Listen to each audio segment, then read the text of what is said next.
syarat mutlak untuk menjadi ketua PAC atau pengurus anak cabang sesuai instruksi dari DPP adalah melakukan fit and proper test, termasuk di dalamnya adalah wawancara yang dilakukan oleh DPD. Hasil dari uji tes ini akan dinilai di DPD. Nanti DPD yang akan menentukan siapa calon ketua PAC, bendahara, dan sekretaris di masing-masing PAC. Nah, tahapan di tahap kedua ini selain wawancara apa lagi?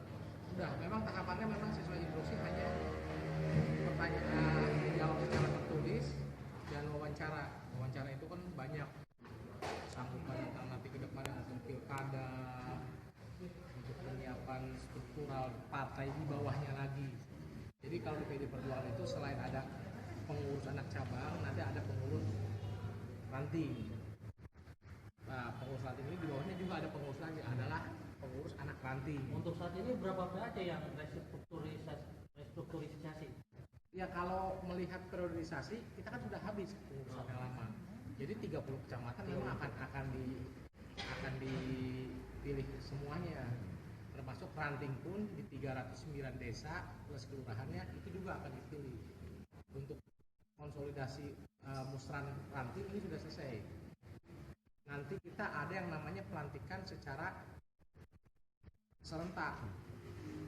Tapi sedang kita pertimbangkan apakah per dapil atau memang langsung per kabupaten. Spesifikasinya sendiri untuk calon ketua PAC itu harus seperti apa? Ya, syarat mutlaknya adalah yang pertama bahwa beliau adalah siap memenangkan PD Perjuangan. Kedua, beliau harus bisa baca tulis. Karena kan kalau urusan PAC ini kalau di organisasi pemerintah mungkin selevel dengan camat, karena dia kepala bertanggung jawab kecamatan gitu kan. Artinya dia harus bisa meyakinkan masyarakat juga, harus bisa membantu masyarakat juga. Dan dia akan dibantu oleh struktur yang ada di bawahnya di level ranting. Ranting ini adalah di tingkat kelurahan. Adanya jadi satu desa, satu ranting. Ranting ini pun membawahi anak ranting. Anak ranting ini di level RW. Jadi organisasi hampir sama dengan organisasi pemerintah daerah. Tapi polanya adalah pola struktur yang dari atas ke bawah. Instruksinya sistemnya seperti sistem komando. Nah, tadi kan Pak Sekjen bilang kan di gelombang pertama ada 96 peserta. Ya. Saat ini mengerucut menjadi 16. Tidak mengerucut. Jadi gini, kemarin karena kita ada post major, ada yang banjir. Jadi rekan-rekan yang hari ini datang ini yang kemarin tidak bisa hadir. Jadi seleksi bukan tahap seleksi. Jadi seleksinya tetap hanya di kabupaten lain itu seleksinya hanya satu tahap. Karena di Kabupaten Karawang kami melaporkan saat itu juga kondisi DPC hampir 5 hari digunakan oleh pengungsi, kemudian juga banyak pengurus kita yang tidak bisa keluar dari akses desanya karena kebanjiran gitu kan. Makanya diputuskanlah tahap satu jalan dulu, kekurangannya yang tidak bisa hadir di tahap pertama diundang di hari ini di tahap kedua. Memang berapa yang daftar dari calon roper tes ini? Ya, yang terdaftar itu 138 orang. Kita akan membentuk kurang lebih 90 orang untuk 30 kecamatan. Artinya seleksinya akan terlihat. Dan usulan dari 138 orang ini adalah yang diusulkan dari masing-masing PAC di periode lalu. Usulan dari ranting, usulan dari DPD, usulan dari DPC, usulan dari fraksi. Fraksi ini bisa mengusulkan dari fraksi DPR RI, fraksi kabupaten dan fraksi provinsi. Jadi usulannya sangat banyak. Ya. Apakah ada syarat-syarat khusus untuk menjadi orang? Tadi saya sudah katakan. Selain bisa baca atau itu, ya. Ada. Jadi mereka harus fight dan harus komit membantu masyarakat. Itu yang paling penting. Jadi tugas partai politik ini bukan hanya untuk hadir ketika acara-acara pemilihan, tetapi dalam kehidupan sehari-hari mereka juga harus berani tampil gitu kan. Jadi harus berani memberikan report juga kepada publik. Makanya kenapa di salah satu tes wawancara itu ya ditanya, apakah Anda ketika kepilih bersedia rumahnya digunakan untuk rapat-rapat partai? Gitu. Karena apa? Itu adalah untuk pola yang digunakan adalah seperti minggon. Jadi laporan dari semua pengurus PAC artinya bisa dikemukakan di sana. Nanti ketua PAC yang menyampaikan kepada kami di DPC. Kira-kira hasil tesnya itu berakhir tanggal berapa? Kapan? Jadi gini, untuk wilayah yang akan pilkada, kita ditargetkan di minggu ketiga Maret harus sudah selesai, harus sudah pelantikan. Makanya sekarang kita siang malam nih sedang menyiapkannya supaya bisa selesai. Kelihatannya ya sebelum tanggal 20 harus sudah beres. Karena nanti juga mereka yang akan kita mapping untuk sebagai mesin partai. Makanya di hari ini juga tadi Pak Ono juga ketua DPD hadir, Pak Ketut hadir, Ibu Riki pun hadir. Ini merupakan yang spesial lah di Kabupaten Karawang, hadir semuanya. Sekaligus kita umumkan bahwa Dr. Yesi adalah calon yang akan diusung oleh PDI Perjuangan. Tetapi rekomendasi belum turun karena PDI Perjuangan masih mempersilahkan Dr. Yesi untuk melakukan kegiatan dulu sambil mereka akan monitoring. Mereka punya strukturnya sendiri. Tetapi kami sudah fix DPP hanya mengeluarkan satu nama untuk meneruskan kepada seluruh pengurus DPC, PAC, ranting, anak ranting, saya partai itu harus sudah mulai memberikan informasi kepada masyarakat bahwa calon yang diusung adalah Dr. Yesi. Hari ini pun Dr. Yesi diajak oleh Ibu Riki SS. Ibu Riki pun akan memperkenalkan bahwa Dr. Yesi adalah calon tunggal dari PDI Perjuangan. Terlepas pasangannya, kita masih tetap tunggu dulu. Tapi kan bapak-bapak ibu itu udah tahu nih ada isunya siapa yang akan bergabung dengan kita. Yang pasti itu. Yang kedua, kami tetap masih menjalin dengan Poros 2. Jadi sekali lagi kami masih terus menjalin dengan Poros 2 komunikasi. Rencananya pun tadi kata ketua, kalau tidak malam ini, besok pagi kita masih akan bertemu lagi dengan kakak Poros 2. Plus beberapa partai di luar Poros 2. Mungkin nanti ketua yang akan menginformasikan kalau memang ada pertemuan malam hari ataupun besok. Yang isu didampingi dengan Firly bisa jelaskan? Ya, jadi gini, kalau untuk Firly itu kan komunikasi di level atas. Tapi kami KSB plus BPN dulu Kang Rosadi sempat di Bandung. Dan kami sempat bertatap muka langsung dengan Kang Firly. Dan Kang Firly mengatakan siap melakukan konsolidasi dengan Golkar Kabupaten Karawang. Nah, kami tidak bisa ikut campur karena ini ranah partai mereka. Tetapi kalau memang itu clear, ya bagi kami tidak ada masalah berkoalisi dengan siapapun. Kalau Firly under Golkar bukan? Firly ini adalah setahu saya kan Golkar. Beliau pernah kemarin nyalon juga di DPR RI ya. Anak bendahara siapa kan? Anak bendahara umum. DPP. Iya. Beliau anak bendahara umum DPP. Tapi untuk lebih jelasnya nanti lebih baik tanya langsung ke DPD-nya Golkar Karawang. Tapi pada intinya kami diminta oleh DPD dan DPP membuka komunikasi dengan seluruh pengurus Golkar yang ada di Kabupaten Karawang. Yang terakhir kan harapan dari Pak Sekjen sendiri selaku pengurusnya. Ini jawabannya di sini. Ya. Dengan adanya fit and proper test. Ya, begini. Kami 2019 merasakan kekalahan. Dengan adanya fit and proper test ini, kami berharap kader kita bangkit. 2024 adalah target kami untuk memenangkan khususnya di Kabupaten Karawang. Makanya kenapa seleksi yang diadakan oleh DPP ini ya benar-benar menjadi pembuka bahwasanya PDI Perjuangan adalah kader militansinya dari kader, tetapi kami juga tidak melupakan potensi orang-orang bagus yang ada di Kabupaten Karawang. PDI Perjuangan terbuka sampai hari ini pun kita masih terus melakukan rekrutmen dari manapun kami punya, dari latar belakang pendidikan apapun, latar belakang ekonomi apapun kami tidak punya. Dan PDI Perjuangan ini tidak serta-merta akan kehabisan jabatan karena kami punya partai banyak. Kita punya Taruna Merah Putih, kita punya Repden, kita punya Banteng Muda Indonesia, kita punya Bamusi, kita punya yang banyak kemana apa ya sini ya Prospera. Nah, Prospera. Kita akan sebarkan mereka semua ke sana. Tujuannya apa? Tujuannya adalah menjadi bola salju yang besar untuk mengejar hat-trick 3 kali berturut-turut PDI Perjuangan secara nasional. Itu target kami. Jadi kami tidak muluk-muluk. Kalau untuk pilkada ini adalah target antara. Tetapi disinilah motor kami akan teruji.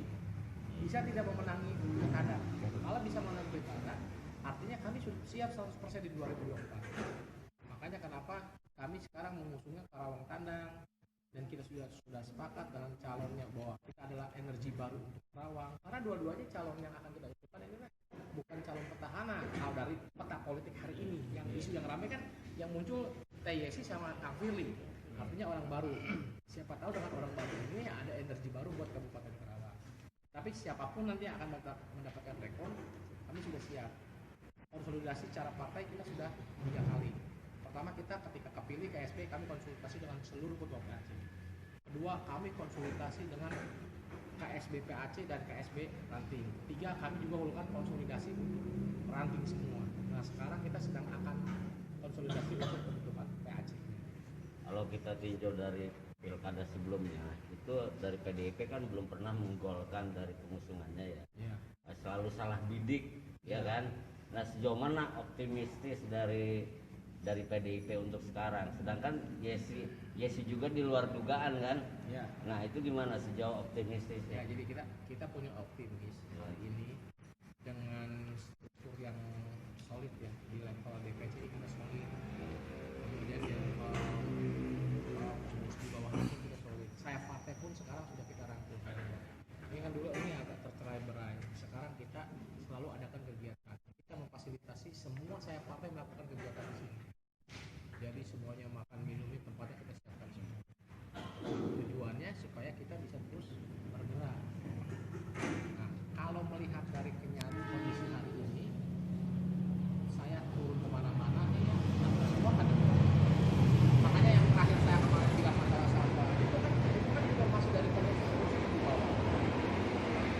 Kalau lihat statusnya Pak Yono ini kan Pak Yono Kurniawan ini kan seorang ini juga memberikan kritikan yang lumayan bagus ya, menusuk gitu kan. Tujuannya apa? Ya kita ingin mengeksplor semua kemampuan mereka. Ketika sudah tereksplor, kita sudah terlihatan ya. Makanya kita yakin lah tahun ini menjadi tahun kebangkitan PDI Perjuangan di Kabupaten Karawang. Adalah suatu cara untuk merekomendasikan dan merekrut calon pimpinan yang ada di tingkat kecamatan. Kami sudah melakukan 2 gelombang. Gelombang pertama itu diikuti oleh 96 orang. Gelombang kedua hari ini diikuti oleh 16 orang. Syarat mutlak untuk menjadi ketua PAC atau pengurus anak cabang sesuai instruksi dari DPP adalah melakukan fit and proper test. Termasuk di dalamnya adalah wawancara yang dilakukan oleh DPD. Hasil dari uji tes ini akan dinilai di DPD. Nanti DPD yang akan menentukan siapa calon ketua PAC, bendahara, dan sekretaris di masing-masing PAC. Nah, tahapan fit and proper test di tahap kedua ini selain wawancara apa lagi? Sudah, memang tahapannya memang sesuai instruksi, hanya pertanyaan menjawab secara tertulis dan wawancara. Wawancara itu kan banyak sanggupan tentang nanti ke depan untuk pilkada, untuk penyiapan struktural partai di bawahnya lagi. Jadi kalau PDI Perjuangan itu selain ada pengurus anak cabang, nanti ada pengurus ranting. Nah, pengurus ranting ini di bawahnya juga ada pengurus lagi, adalah pengurus anak ranting. Untuk saat ini berapa PAC yang restrukturisasi? Ya, kalau melihat periodisasi kita kan sudah habis pengurusan yang lama.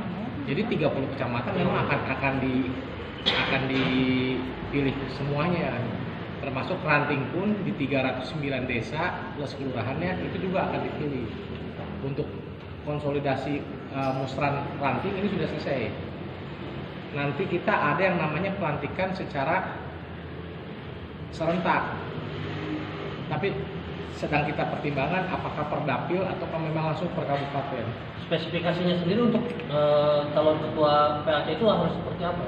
Ya, syarat mutlaknya adalah yang pertama bahwa beliau adalah siap memenangkan PDI Perjuangan. Kedua, beliau harus bisa baca tulis. Karena kan kalau urusan PAC ini kalau di organisasi pemerintah mungkin selevel dengan camat, karena dia kepala bertanggung jawab di kecamatan gitu kan. Artinya dia harus bisa meyakinkan masyarakat juga, harus bisa membantu masyarakat juga.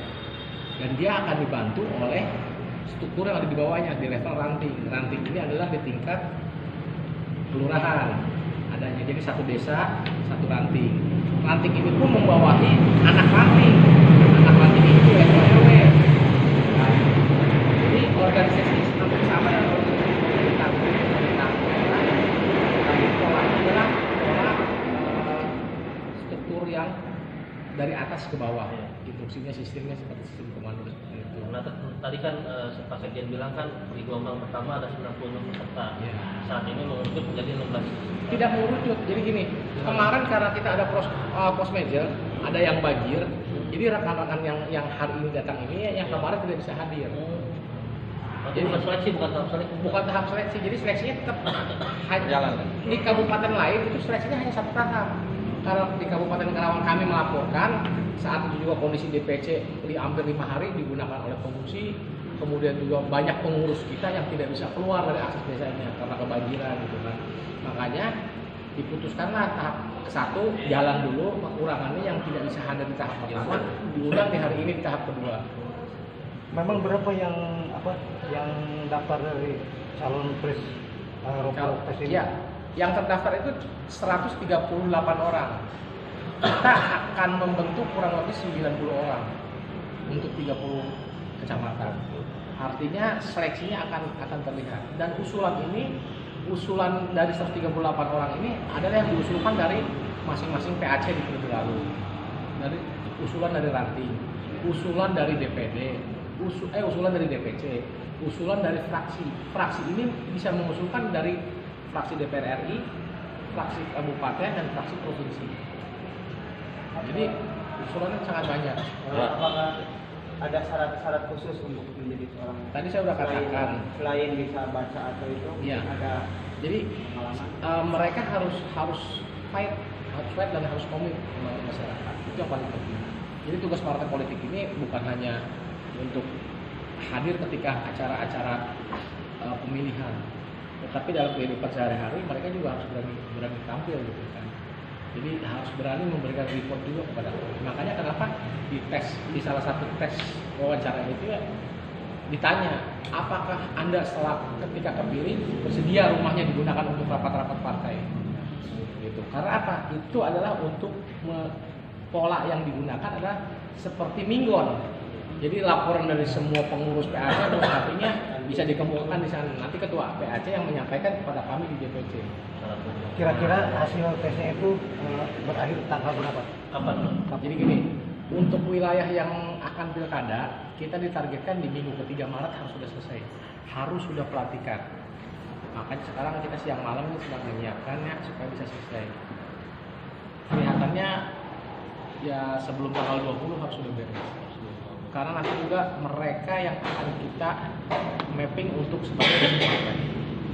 Makanya di hari ini juga tadi Pak Ono juga ketua DPD hadir, Pak Ketut hadir, Ibu Riki pun hadir. Ini merupakan yang spesial lah di Kabupaten Karawang, hadir semuanya. Sekaligus kita umumkan bahwa Dr. Yesi adalah calon yang akan diusung oleh PDI Perjuangan. Tetapi rekomendasi belum turun. Karena PDI Perjuangan masih mempersilahkan Dr. Yesi untuk melakukan kegiatan dulu sambil mereka akan monitoring. Mereka punya tim survei sendiri gitu kan. Tetapi kami udah fix DPP hanya mengeluarkan satu nama untuk menginstruksikan kepada seluruh pengurus DPC, PAC, ranting, anak ranting, sayap partai itu harus sudah mulai memberikan informasi kepada masyarakat bahwa calon yang diusung adalah Dr. Yesi. Hari ini pun Dr. Yesi diajak oleh Ibu Riki Reses. Ibu Riki pun akan memperkenalkan bahwa Dr. Yesi adalah calon tunggal dari PDI Perjuangan. Terlepas pasangannya, kita masih tetap lobby. Tapi kan bapak-bapak ibu udah tahu nih ada isunya, siapa yang akan bergabung dengan kita. Gitu kan. Yang pasti itu. Yang kedua, kami tetap masih menjalin dengan Poros Juang. Jadi sekali lagi kami ingatkan, kami masih terus menjalin dengan Poros Juang, komunikasi.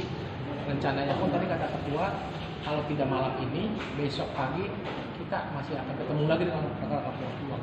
Plus beberapa partai di luar Poros Juang. Mungkin nanti ketua yang akan menginformasikan kalau memang ada pertemuan malam hari ataupun besok. Iya, yang Yang isu di dampingi dengan pilih, saya jelaskan. jadi gini, Kalau untuk Firly itu kan komunikasi di level atas. Tapi kami KSB PSBB dulu Kang Rosadi sempat di Bandung. Dan kami sempat bertatap muka langsung dengan Kang Firly, dan Kang Firly mengatakan siap melakukan konsolidasi dengan Golkar Kabupaten Karawang. Nah, kami tidak bisa ikut campur karena ini ranah partai mereka, tetapi kalau memang itu clear, ya bagi kami tidak ada masalah berkoalisi dengan siapapun. Kalau Firly ada Golkar bukan? Firly ini adalah kalau saya kan Golkar, dia pernah nyalon kemarin nyalon juga di DPR RI ya, Anak bendahara saya kan? anak bendahara umum. Bendahara umum DPP. ya. Beliau anak bendahara umum DPP. Tapi untuk lebih jelasnya nanti lebih baik tanya langsung ke DPD-nya Golkar Karawang. Tapi pada intinya kami diminta oleh DPD dan DPD membuka komunikasi dengan seluruh pengurus Golkar yang ada di Kabupaten Karawang. Dan terakhir kan harapan dari Pak Sekjen sendiri selaku pengurus yang paling tinggi jabatan di sini Ya. dengan adanya fit and proper test. Ya, begini. Kami 2019 merasakan kekalahan. Dengan adanya fit and proper test ini, kami berharap kader kita bangkit. 2024 adalah target kami untuk memenangkan khususnya di Kabupaten Karawang. Makanya kenapa seleksi yang diadakan oleh DPP ini benar-benar menjadi pembuka bahwasanya PDI Perjuangan adalah kader militansinya dari kader, tetapi kami juga tidak melupakan potensi-potensi orang-orang bagus yang ada di Kabupaten Karawang. PDI Perjuangan terbuka sampai hari ini pun kita masih terus melakukan rekrutmen dari manapun kami dari latar belakang pendidikan apapun, latar belakang ekonomi apapun kami terima. Dan PDI Perjuangan ini tidak serta-merta akan kehabisan jabatan karena kami saya partai banyak. Kita punya Taruna Merah Putih, kita punya Repden, kita punya Banteng Muda Indonesia, kita punya Bamusi, kita punya yang terakhir kemarin apa ya sini ya Prospera. Nah, Prospera kita akan sebarkan mereka semua ke sana. Tujuannya apa? Tujuannya adalah menjadi bola salju yang besar untuk mengejar hat-trick 3 kali berturut-turut PDI Perjuangan secara nasional. Itu target kami. Jadi kami tidak muluk-muluk. Kalau untuk pilkada ini adalah target antara. Tetapi disinilah motor kami akan teruji. Bisa tidak memenangi pilkada. Kalau bisa menang pilkada, artinya kami sudah siap 100% di 2024. Makanya kenapa kami sekarang mengusungnya Karawang Tandang, dan kita sudah sepakat dengan calonnya bahwa kita adalah energi baru untuk Karawang. Karena dua-duanya calon yang akan kita usungkan ini bukan calon petahana. Kalau dari peta politik hari ini, yang isu yang ramai kan yang muncul TYC sama Kang Firly, artinya orang baru. Siapa tahu dengan orang baru ini ada energi baru buat Kabupaten Karawang. Tapi siapapun nanti yang akan mendapatkan rekor, kami sudah siap. Konsolidasi secara partai kita sudah 3 kali. Pertama kita ketika kepilih KSP kami konsultasi dengan seluruh ketua PAC. Kedua kami konsultasi dengan KSB PAC dan KSB ranting. 3 kami juga melakukan konsolidasi untuk ranting semua. Nah sekarang kita sedang akan konsolidasi untuk pembentukan PAC. Kalau kita tinjau dari pilkada sebelumnya, itu dari PDIP kan belum pernah menggolkan dari pengusungannya ya. Selalu salah bidik, ya kan. Nah sejauh mana optimistis dari PDIP untuk sekarang? Sedangkan Yesi juga di luar dugaan kan. Ya. Nah itu gimana sejauh optimistisnya? Ya, jadi kita punya optimis hari ini dengan struktur yang solid ya di level DPC kita solid. Kemudian di level di bawahnya pun kita solid. Sayap partai pun sekarang sudah kita rangkul. Ini kan dulu ini agak tercerai-berai. Sekarang kita selalu adakan kegiatan. Kita memfasilitasi semua sayap partai melakukan kegiatan di sini. Jadi semuanya makan minumnya tempatnya kita siapkan semua. Tujuannya supaya kita bisa terus bergerak. Nah, kalau melihat dari kondisi hari ini, saya turun kemana-mana, hampir semua kan. Makanya yang terakhir saya kemarin bilang masalah sampah itu kan termasuk dari statusnya Kang Yono ini kan Kang Yono Purjawa ini kan seorang ini juga memberikan kritikan yang lumayan bagus ya, menusuk gitu kan. Tujuannya apa? Ya kita ingin mengeksplor semua kemampuan mereka. ketika sudah tereksplor, soliditas tetap kelihatan ya, makanya kita yakin lah tahun ini menjadi tahun kebangkitan PDI Perjuangan di Kabupaten Riau. Tolong nama dan jabatan. Ya, nama saya Natalus Sumeda, jabatan Sekretaris DPC, didampingi oleh Kang Rosadi. Beliau adalah Wakil Ketua Bidang Pemenangan Pemilu. Bagaimana tanggapan Bapak? Saran seperti apa Pak? Baik. Ya, tadi sudah jelas panjang lebar bersama Pak Sekretaris. Barangkali hanya saya sampaikan bahwa acara hari ini adalah bagian rentetan dari konsolidasi partai siklus 5 tahunan, di mana dalam setiap 5 tahun jabatan struktural partai itu habis dan harus diganti. Dan oleh karenanya ada mekanisme yang ditempuh tadi seperti yang disampaikan bahwa orang yang hadir hari ini adalah hasil dari musyawarah rapat pleno ranting tiap desa mengusulkan nama-nama calon ketua PAC, rapat pleno PAC itu sendiri mengusulkan nama-nama calon ketua PAC, rapat pleno DPC menyampaikan juga menginspirasi memberikan nama-nama yang tidak terakomodir misalnya di ranting di PAC boleh rapat pleno DPC. Begitu juga dengan DPD dan khusus sekarang ini praksi diberikan kekuasaan kewenangan penuh untuk menyelesaikan segala permasalahan baik termasuk struktural partai maupun masalah-masalah psikotes atau penentuan ini gitu. Karena apa? Karena praksi adalah sebagai salah satu pilar partai utama yang memang selama ini membantu biaya yang mendanai aktivitas partai. Seperti itu.